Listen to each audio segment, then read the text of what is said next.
I'm going to cover the 3 following topics. I'm going to talk about how our brains process pleasure and pain by using the extended metaphor of a balance. I'm going to talk about the plenty paradox, which in essence is how our ancient wiring is mismatched for our modern ecosystem. And then finally, I'm going to talk about what we can do about it. So first, the pleasure-pain balance.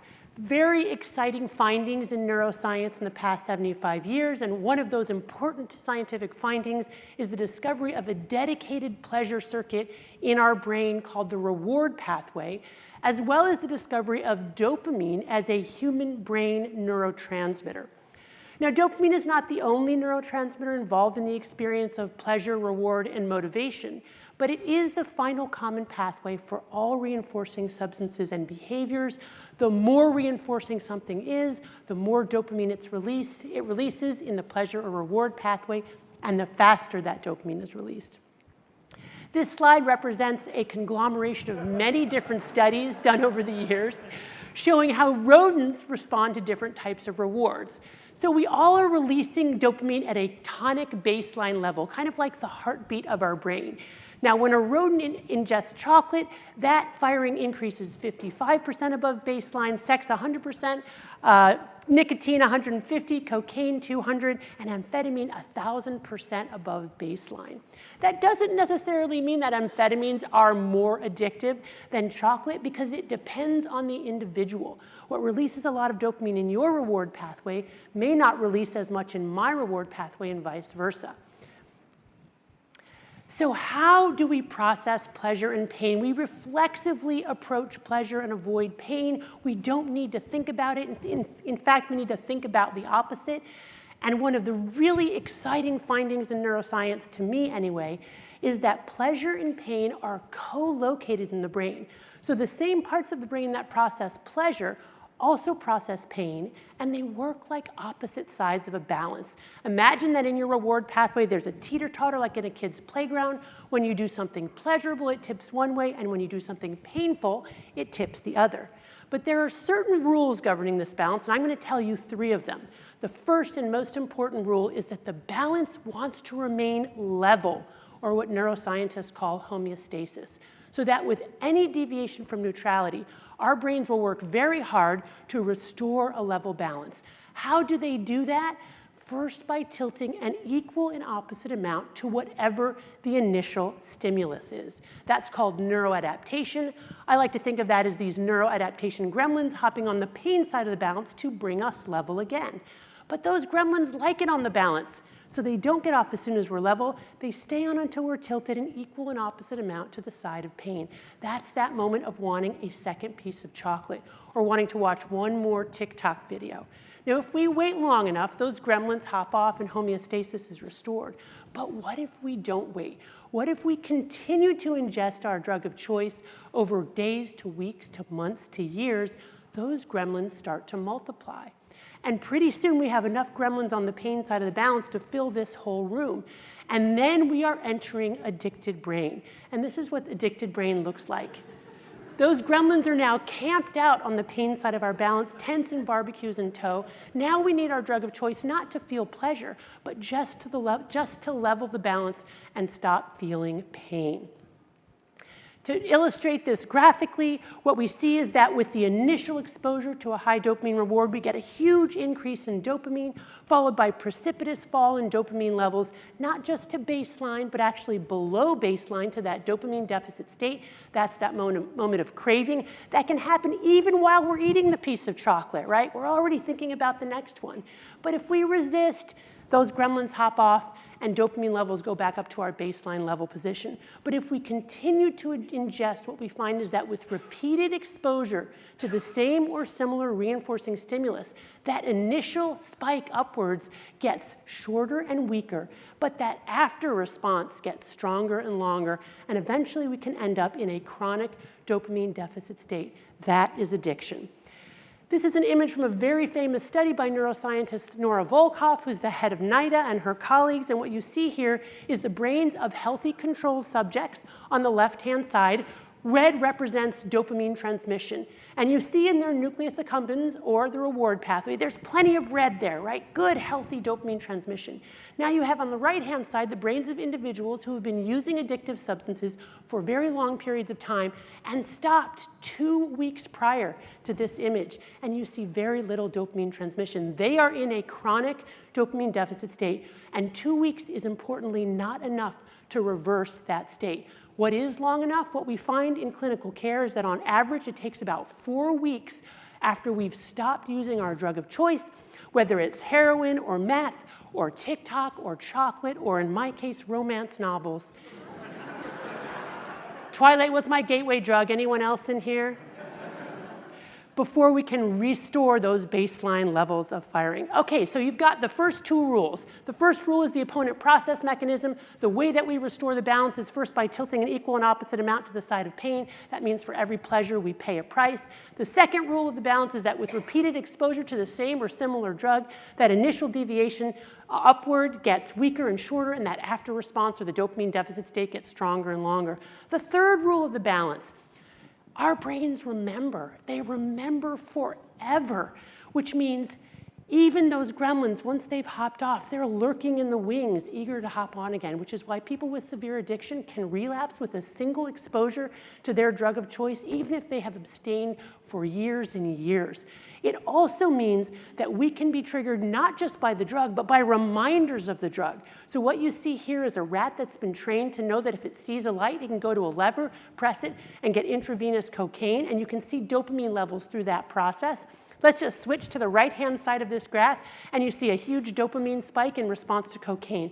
But what I want you to focus on is that response to the light itself. What happens when we're just reminded of our drug? We get a little bit high, right? A little spike in dopamine. And then right after, a little mini dopamine deficit state. That is craving, which is why we need to insulate ourselves not just from our drug of choice, but even things that remind us of our drug of choice. Some of my patients can be triggered even by euphoric recall of their drug. Here's what happens when we anticipate a certain reward and it doesn't come. That dopamine level goes way below baseline, right? We all know that a reward that you were expecting that doesn't come is much worse than a reward you were never expecting at all. So that speaks to some of our more modern digital drugs where we go on, we post, our kids post something online, they get a ton of likes. The next time they do it, they don't get any likes, or maybe they get a bunch of hate. They're just not in neutral. They're going in a dopamine deficit state. For somebody who's vulnerable to addiction to that particular drug, that will drive them to do more work to get the levels up. It won't encourage them to stop doing that behavior. Okay, which brings us now to the plenty paradox. What I want to argue is that the reason that we're all so miserable is because we're working so hard to avoid being miserable. And in fact, overabundance itself is one of the most important modern day stressors. We were not physiologically wired for this world of overwhelming overabundance, which we have created. I have seen in the past 25 years of being in psychiatric practice, more and more people coming with severe anxiety, depression, chronic pain, in some cases suicidality, who have very wonderful lives. Everything you would associate with what we think of as the good life. Loving parents, of a robust social network, access to elite education, otherwise good physical health, and yet they can barely get out of bed in the morning. What is going on here? I believe that what's happening is that we, as both individuals and nations, are exposed to so many high-reward substances, from our coffee in the morning to that first text that we read to our Netflix binge at night, that we're all in a chronic dopamine deficit state, barely able to enjoy the modest rewards of life and experiencing more and more anxiety and depression. And bearing this out, if you look at world happiness surveys, it turns out in the last 20 years, people all over the world, including the United States, are less happy than they used to be, with people in the richest nations being the most unhappy. Rates of anxiety, depression, chronic pain are going up all over the world, with people in rich nations having the highest rates of increase. This incredible paradox can be explained by the notion of all of us being in some kind of dopamine deficit state. So what to do about it? It's easy to remember because it rhymes: abstain, maintain, and seek out pain. I'm glad you guys are a humorous group. That's great. So, okay, so first, what's the first obvious thing that we have to do? We have to abstain from our drug for long enough for those neuroadaptation gremlins to hop off the pain side of the balance so that homeostasis can be restored. Why is that important? Because it allows us, again, to take pleasure in more modest rewards, but importantly, it also gives us insight. When we're chasing dopamine, we do not see true cause and effect. We need distance from our drug of choice in order to see the true impact that it's having on our lives, our relationships, also our mood, depression, anxiety. So it's very important first we abstain. How long? 4 weeks, again, on average, is the amount of time it takes to reset reward pathways. But if you can't do 4 weeks, do 2 weeks. If you can't do 2 weeks, do a week. If you can't do a week, do a single 24-hour period. And even if it's not long enough to reset reward pathways, it is long enough to experience the withdrawal symptoms. And the universal symptoms of withdrawal from any addictive substance are anxiety, irritability, insomnia, depression, and craving. The next thing we need to do is after our dopamine fast, we need to figure out how to maintain those gains and re-enter into a healthy relationship with our drug of choice, or we need to figure out how to continue abstinence, depending upon what we decide. And the way to do that, importantly, is to create both literal and metacognitive barriers between ourselves and our drug of choice so that we can press the pause button between desire and consumption and aren't relying entirely on willpower. And that comes in geographical forms: get the potato chips out of the house, turn off your phone. Chronological, this is something like intermittent fasting. I'm only going to be on my device between 9 a.m. and 5 p.m., and otherwise I'm going to give my brain a break. Categorical, that's where my patients who are addicted to video games say, okay, I can't play League of Legends, but it's okay if I play this other video game with my friends. And then finally, we have chemical. There are a lot of exciting medications that are coming out that can now help with this appetitive control. Many of you may have heard of Ozempic, which is now being used for people to lose weight. But interestingly, there are some preliminary studies suggesting it might also help people abstain from alcohol. And then finally, we can seek out pain, because those gremlins are agnostic to whatever the initial stimulus was. So if we intentionally press on the pain side of the balance, they will hop on the pleasure side of the balance, and they won't get off the level position. They'll stay on until we're tilted an equal and opposite amount to the side of pain. That's the science of hormesis. Hormesis is Greek for to set in motion. What are we setting in motion? Our body's own upregulating mechanisms to increase our feel-good neurotransmitters like dopamine, serotonin, norepinephrine. Yay! Things like exercise, ice-cold water baths, fasting, prayer, meditation. This is a healthy way to get our dopamine indirectly by paying for it up front. You can see here graphically what happens when we initiate the painful activity, let's say exercise. We slowly increase dopamine over the latter half, and then once we stop exercising, dopamine levels actually remain elevated for hours afterwards before going back down to the level position, so we never have to go into that dopamine deficit state. Thank you for listening.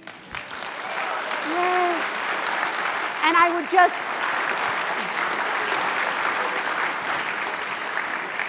my final challenge to all of you is to think of that thing that you use compulsively. Once you start, you have trouble stopping it, and give it up for just 24 hours. Plan it in advance, do it with a friend, and see how you do. Observe yourself in that withdrawal, but make it through, and then you might think about a different relationship you want to have with that substance going forward, including your phones.